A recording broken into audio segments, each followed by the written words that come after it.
So explain the difference between general online marketing and then mobile marketing, because I think a lot of people sort of meld it all into one, and we know that it's two very different animals, and most people are not serving the mobile marketing animal as they should, and it's becoming the biggest animal in the jungle. So talk to us about the differences between the two.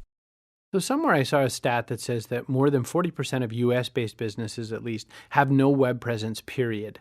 I would say that the stat for who have no mobile web presence is a much higher number right now. And that's because I think what happens with a lot of entrepreneurs is that they just finally spent all this money on their website. They feel like, it finally looks kind of like what I want. I'm still not happy, but I'm sick of paying money for this. And there's sort of a head-shaking frustration feeling of, now there's this mobile thing. Didn't you just tell me I had to spend money on SEO? And, there's this real pushback coming. There's this real sense of fatigue in marketing circles because of these kinds of changes. But I don't write the rules. I don't make the changes. I mean, if I had my way, we'd still be on AOL and it would still be the late 80s. But the way that this all changed, the way everything happened, is that smartphone penetration took off like a rocket. There was no smartphone market until Steve Jobs made one. Before that, BlackBerry was the hottest game in town. Before that, the conversations we had were, how many minutes does your plan offer? Now there's no start or end conversation with a smartphone that doesn't say, what cool apps do you have on your phone? So there's a fight going on now of, are apps better or are websites better? The trick is, for an entrepreneur, especially a small business owner, is you don't necessarily want to get into the app business if you don't have to, because if you stay in the website business, then HTML5, which is getting nerdy for a second, but HTML5 is here and it has a lot of mobile dynamic stuff built into it. What most has to happen is you have to have a mobile-friendly website. The other trick to know, though, this is the one that always trips people up. If you don't pay attention to what someone would want from you when they're on a mobile device versus what they want from you when they're on their desktop, you're missing a huge opportunity. Mm-hmm. So I don't know, let's say I run a restaurant. What do you need from a restaurant? You need a phone number, you need hours, you need to maybe see menu. I saw a Boston area restaurant group's current mobile-friendly website, and I asked the guy ahead of time, I said, what do you think sells the best on your main website, your non-mobile website? And he said, pictures. His mobile site had 0 pictures. I said, why would that be true?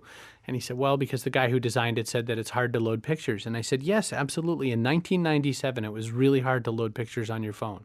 Now everyone expects those.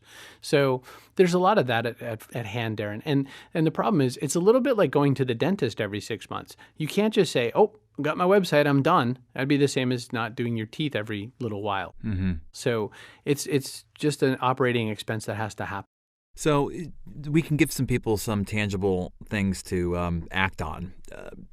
Give us a few to a half dozen specifics about how to focus on mobile marketing. That, as a starter set, say, okay, if you're going to do mobile marketing, here's 3 to a half dozen things to get yourself started. Sure.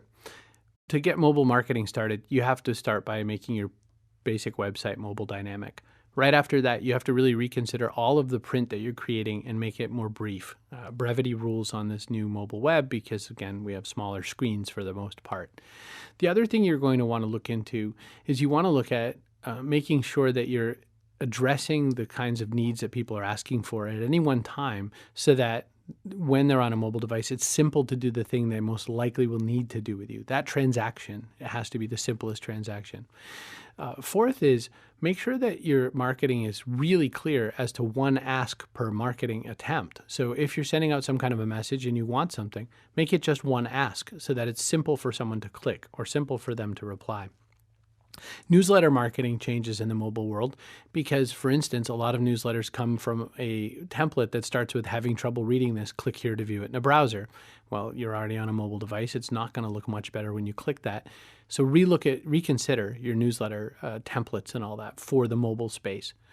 Fifth would be, in the mobile space as well, start looking at whether or not or how you want to engage with people on the various social platforms. Facebook mobile is not such a great experience. Twitter was built around the mobile experience. Instagram is popular, and Facebook bought them for over $1 billion. Is your product or service photo worthy? Is that another way that you can build relationships with people? And finally, I guess, if you are considering building an application and selling an application as part of your mobile marketing, make it something that's useful for the buyer and not useful for your lead generation. Because the problem is most apps that I've seen from corporations tend to be, hey, make sure you buy from us, as opposed to this is useful in any other format.